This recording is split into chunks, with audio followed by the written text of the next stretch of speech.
The second presentation is introduction of JCM and benefits from the development of JCM projects. It will be delivered by Dr. Puttipar Rotkittikhun, Director Carbon Credit Certification Office from the TGO. Thank you.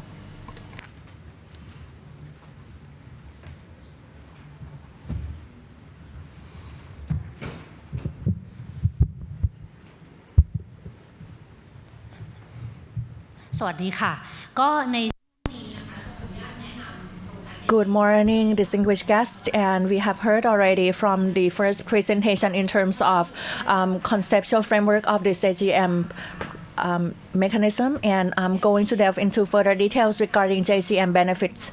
And we have heard a couple of times already in terms of the MOEJ being signed between Thailand and Japan dated 19th of November 2015, and that was 2015, I apologize, and with the extension being made during 2026. And starting from day one of the signing of the MOEJ, there was no establishment of Article 6 of the Paris Agreement. However, the Article 6 was initiated in Glasgow back in November 2021, in which international transfer of credits, or ICMO, as a mechanism has been established, as well as adjustments of the carbon accounting and carbon credits alongside with the carbon credit management guideline and reporting based on the terms agreed upon by the UNFCCC, and with the carbon credit management guideline and mechanism being established dated March 2022, and hence our carbon credit certification office has been put in place alongside with the revision of the new MOEJ, and with the signing ceremony being in place dated 8th of June of this year. In terms of key concept of JCM, Japan, through the Japan government, has provided financial support and as well as technology transfer to implementing partners in Thailand. And for implementing partners in Thailand, they have to implement projects alongside with monitoring, verification, and reporting of carbon credits being made. And the gained carbon credits will be shared by the Japanese and Thai counterparts. For the Japanese side, they will utilize JCM credits towards the offsetting of the NDC goals or for other purposes as they see fit.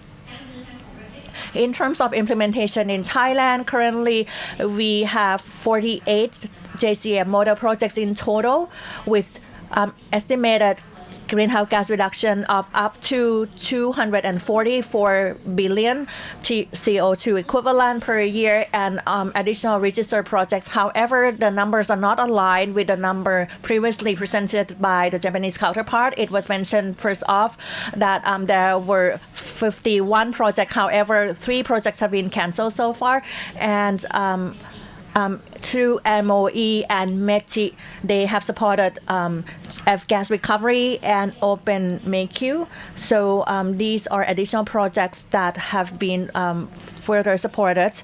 Open VQ, this received the support from METI, and F-gas was supported directly by MOE. So in total, we have 48 projects for JCM and registered project up to 11 projects, estimated reduction of up to 58,000 million CO2 equivalent tons of CO2 equivalent per year, and with issues carbon credits 5 projects with certified up to 4 million tons of CO2 equivalent per year, and these credits are shared jointly by the Japanese and Thai counterparts. In terms of the JCM methodologies for Thailand, we have the approved methodologies of 17 methodologies in total, for 2 methodologies for energy industries, 13 for energy demand and manufacturing industry 1, and energy distribution 1 methodology. Further information can be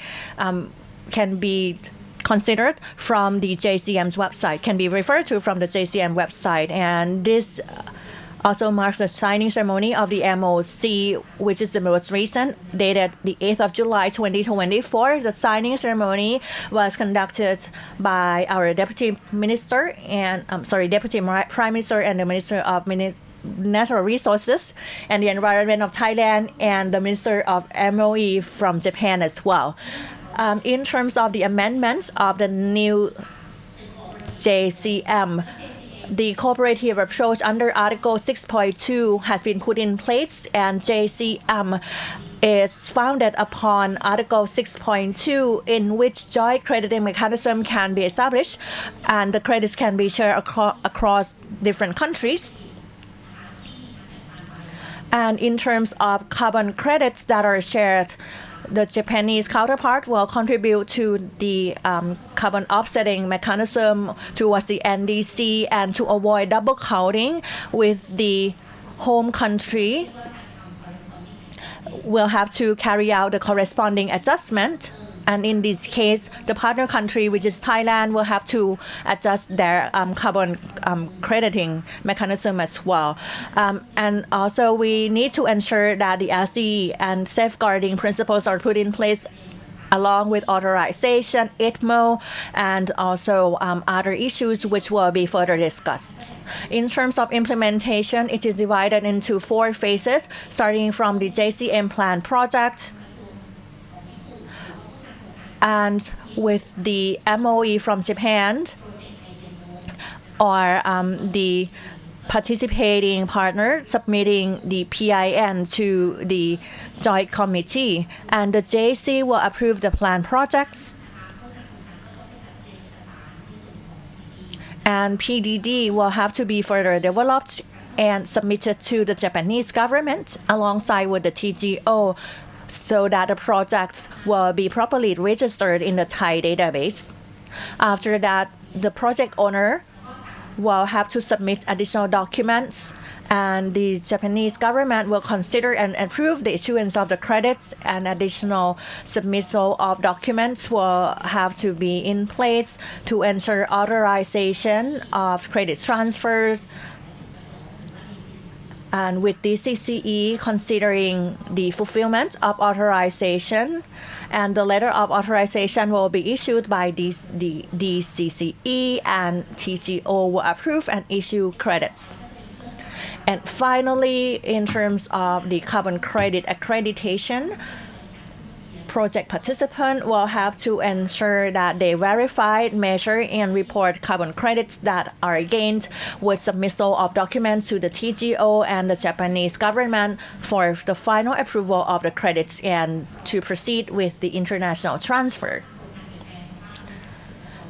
And also the Thai Minister of Climate Change, the Department of Climate Change will issue the fulfillment of letter to ensure the final endorsement of the international transfer process.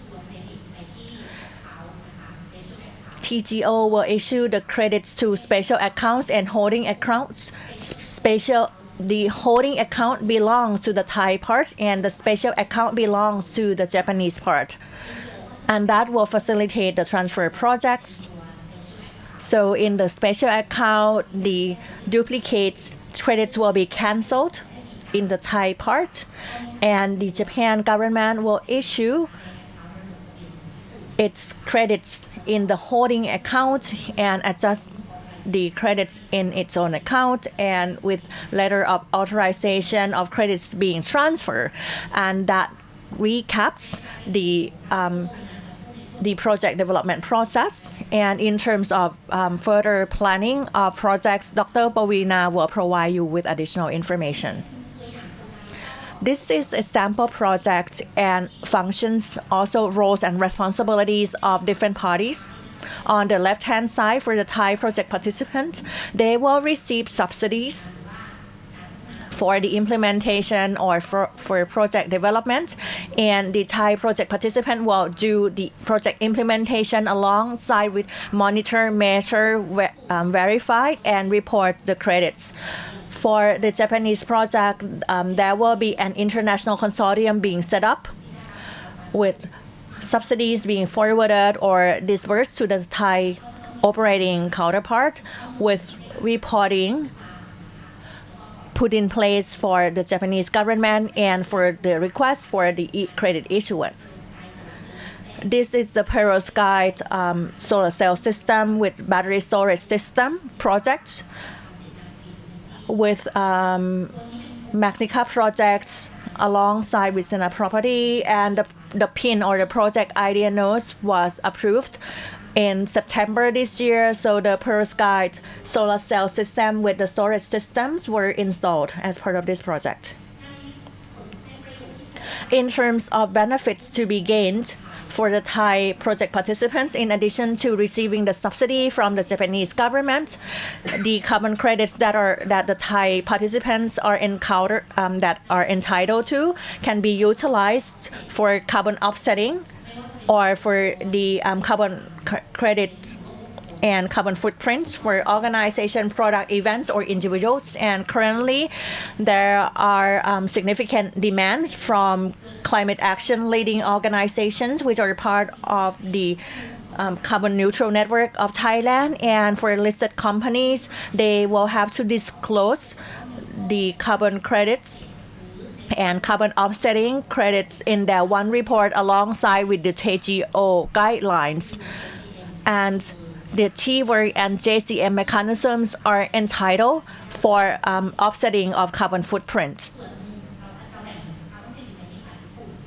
So when carbon credits are shared with the Japanese counterpart, the remaining credits can be utilized within Thailand, and benefits from JCM projects will further contribute to the Thailand's achievements towards NDCs.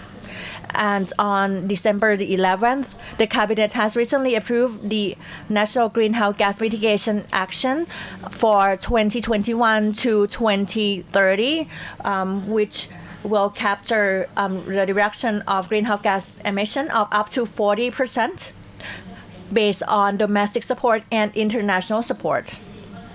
And JCM will also contribute to the achievements towards NCD goals domestically. And in terms of the Thailand's long-term greenhouse gas emission development strategy, and for JCM projects, we are getting technology transfer which are advanced carbon footprint capture technology. So we do hope that advanced technologies are being transferred to us, especially for CCS, CCOS projects and hydrogen projects, will contribute to greater long-term strategy improvement of Thailand towards greater greenhouse gas reduction and mitigation in Thailand.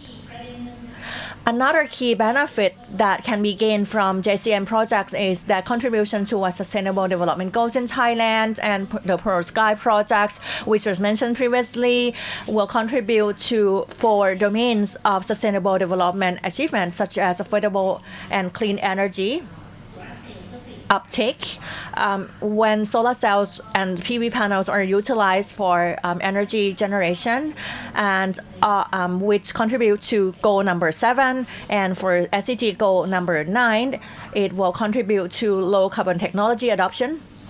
And also SDG number 12, responsible consumption and production, facilitating green electricity and power generation, and also SDG number 17 on partnership for the goal. So for project participants, they will have to come up with a list of benefits that are to be gained towards SDG achievements. And with that concludes my presentation regarding JCM concepts and also benefits that can be achieved from the JCM projects. And in terms of project development process, there will be further discussion and presentation on the subject matter.